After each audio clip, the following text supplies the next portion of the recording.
Hello. ഇപ്പോൾ കാലത്ത് നമ്മുടെ ഇവിടെയൊക്കെ നല്ല മഴയായിരുന്നു. എണീറ്റ് കുളി കഴിഞ്ഞ് അടുക്കളയിൽ കയറിയിട്ടുണ്ട്.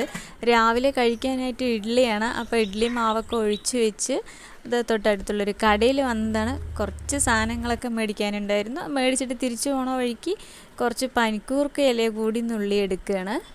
നമ്മൾ തിരിച്ച് വരുമ്പോഴേക്കും എന്താ ഇഡ്ഡലിയൊക്കെ നമ്മുടെ പാകത്തിന് വെന്ത് കിട്ടിയിട്ടുണ്ട്. മഴയൊക്കെ ആയതുകൊണ്ടായിരിക്കും 2 ദിവസമായിട്ട് മോനേട്ടന് ജലദോഷവും കാര്യങ്ങളൊക്കെയാണ്. അപ്പോൾ കുറച്ച് വെള്ളം തിളപ്പിക്കാനുള്ളൊരു ഇതിനാണ്. കുറച്ചധികം ഗുളികകൾ കഴിക്കണമല്ലേ മോനേട്ടൻ. അപ്പോൾ ഇനിയിപ്പോൾ ജലദോഷത്തിൻ്റെ ഗുളിക കൂടെ കൊടുക്കണ്ടെന്ന് വിചാരിച്ചു.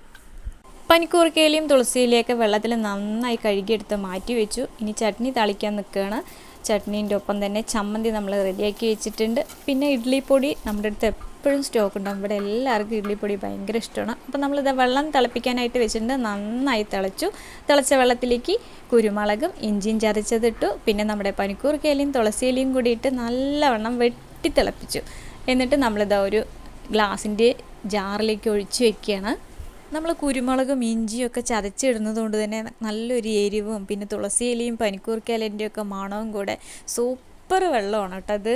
കുറച്ച് ദിവസം മുന്നേ എനിക്ക് ഇതുപോലെ ജലദോഷം ഉണ്ടായിരുന്നു. ഞാൻ മരുന്നൊന്നും കഴിക്കാൻ നിന്നില്ല. ഇതേ വെള്ളം തന്നെയാണ് തിളപ്പിച്ച് കുടിച്ചിട്ടുണ്ടായിരുന്നത്. അത് 2 ദിവസം കുടിച്ചേ ഉള്ളൂ. എൻ്റെ ജലദോഷം പമ്പ കടന്നില്ല. അതങ്ങനെ പോയി മോനേട്ടന് കിട്ടി. അതെല്ലാം കഴിഞ്ഞതിന് ശേഷം നമ്മളിത് സ്കർട്ടനൊക്കെ ഒന്ന് എടുത്തിട്ടുണ്ട്. എല്ലാം പൊടിയുണ്ടെന്ന് വിചാരിച്ച് അതെല്ലാം എടുത്തൊന്ന് കഴുകി ഉണങ്ങാനിട്ട് ഇനി ഉച്ചക്കിലേക്കുള്ള ഊണിൻ്റെ തയ്യാറെടുപ്പിലാണേ. അപ്പോൾ ഇത്രയേ ഉള്ളൂ.